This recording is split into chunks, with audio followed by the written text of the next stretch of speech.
What's happening? What's good? Part of my Presence YouTube channel. I just want to go over something that I found browsing the internet. You know how when you're in between websites and you get those pop-ups where they post articles? I got this pop-up from getpocket.com. I guess it's an article that was originally posted on slate.com, but the title drew me in. The title is How Being Bullied Affects Your Adulthood. Okay, now, normally bullying, we associate it with, one's childhood, what happens in elementary school, high school, and it's usually confined in that space of being a child and how you pretty much dealt with it during that time period. Really, we never go into how these struggles, how these experiences shape and mold someone as they grow older and become an adult. A lot of times we only look at the factors and how it affects children to the point where they commit suicide, and it's no longer looked at anything beyond that period of time. So it's interesting to see how, it drew my interest as far as how it affects adults when they get older. And the first thing, to be honest, the first thing that I thought of was it might affect someone to the point where now they become a bully when they get older. And usually you find, or at least it's a popular opinion, that people who were bullied in school end up in positions of power where they can now oppress others and use the system to bully others. Many jobs, as far as in law enforcement, jobs in regards to positions of authority and power. A lot of times people say if you're mean, if you're someone who's very spiteful, you were probably bullied as a kid. So that's always been the de facto opinion. Okay, but this article was interesting, so it drew me in. I wanted to read about it, and the one thing that caught my eye is the fact that they've given this a label. Okay, nowadays I guess the in thing is to provide labels to people so you could self-identify with a particular group and feel welcomed or feel at home. And in this article, it brings about the syndrome called APBS, okay, which stands for Adult Post-Bullying Syndrome. Okay, and pretty much what it is, it's how adults, I guess, how they behave, or as a result of bullying, how adults cope with those scars as a child. Okay, and how it's been internalized and how it affects their relationships, how it affects their self-esteem, their outlook on life, their career choices, so on and so forth. Okay, and the one thing that I drew from this is that they kind of juxtaposed it with PTSD, and they were saying how people with PTSD, they're usually more quick to react as a result of them being in situations where they have to quickly protect themselves, almost on instinct, whereas people with the other syndrome, APBS, they kind of let things ruminate, let things fester to the point where it's a slow burn and then they eventually blow up. And that's kind of the differences between the two syndromes. Okay, and another part of the article that was interesting is that they quote this guy who was finally, I guess, diagnosed as APBS, and pretty much he said that he never knew what it was that he had, and he always felt that it was a personality flaw, and now he feels a lot better of the fact that he knows what it is, now that it's given a name and that he can identify with it. Okay, and he feels like he clearly knows now what's going on as far as how he reacts to things. Okay, now what I gather from all of this is the fact that it seems to be a human nature to want to gravitate towards being identified or being a part of a group, and without that confirmation of being part of a group or being part of a particular just quote unquote tribe, it's almost like people are lost, and they kind of have no direction as to who they are,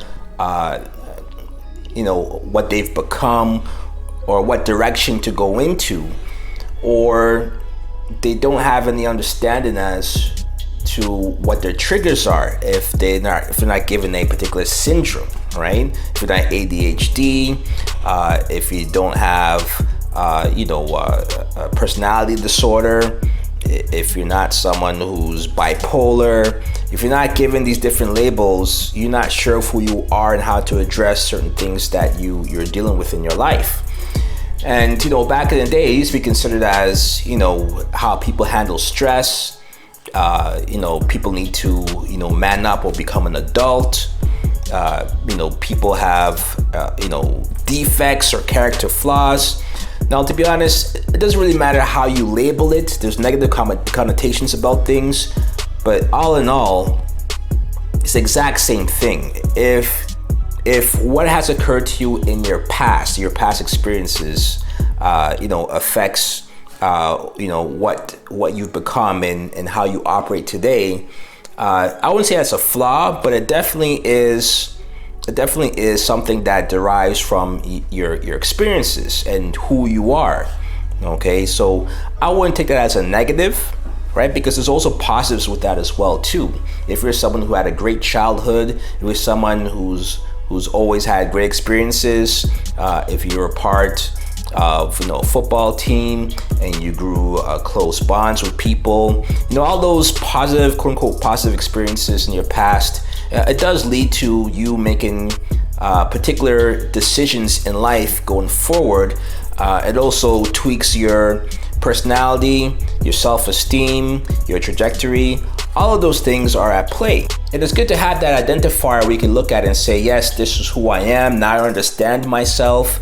I know, the type of decisions that I make, and I know how to protect myself in different settings, whether it's a social setting or professional setting. So I'm not in a position where, I'm exposed. So all that is good. Excuse me. All that is good to have those identifiers. But at the same time, on the flip side, it does limit you, okay? And it also puts you in a box. One thing that people need to understand is that human beings, we're very complicated creatures. We're very multi-dimensional, okay? No one is one-dimensional, nobody, okay? So for you to receive this title, of being APBS or being ADHD, or having PTSD, whatever the title is, you subscribing to this title thinking that you are everything that they are suggesting, it puts you in a path where you're limiting yourself completely, okay? Another way to look at it is the horoscopes, So I'm a Gemini, and people will say that Geminis are they're two-faced, they have conflicting personalities, they're very outgoing, outspoken. They like to socialize and communicate. Geminis have trouble making decisions. They're very flirtatious. While all those things might be true, there's also Geminis who are none of those things, right? And we also know that someone's personality and their traits are also based on their element sign as well too, whether it's air or whether it's fire. And then you have horoscope signs that are on the cusp of each other and they overlap, and that's also a determining factor as to one's personality and who they are, if you even believe in those things. Okay, so to pigeonhole yourself and put yourself in a box and say that you're labeled as a Gemini, so you're only this type of thing, and you try to live up to that, is very limited. Now, here's the problem with that, okay? Because if you feel that you are the sum of your experiences, okay, then at that point, you're pretty much saying to yourself, I know exactly who I am. I know exactly the type of personality I have. And this is who I'm going to be for the rest of my life. Okay, people change. What you were back then doesn't necessarily mean what you're going to be in the future. And you have the choice to make that decision now. Okay, the way how I look at it, there's a saying that you're the sum of all your experiences. I don't really agree with that. Okay, the way I look at it is that you are your past experiences. Okay, that is true. But in the present, you do have the power of now to take control and to make changes in the now. And as a result of those changes, you also are your aspirations, which is the hope, which is the future. Okay, so you're really all three. You're your past, you're your present, and you're your future. Okay, and if you could get that understood as far as this is who I am based on what I was, and now I'm going to decide what I'm going to be. If you address life in that aspect, you will have an unlimited amount of potential, okay, to be whatever it is that you want to be. Never let your past experiences hold you back. Never put yourself in a box. Never think that because of what you experienced, you can never be anything other than. And to give you an example, if you look at Malcolm X, and I love this example because when you look at Malcolm X's life story, someone who when he grew up, he was, I guess you could call it a petty criminal, lack of a better term, someone who went to jail.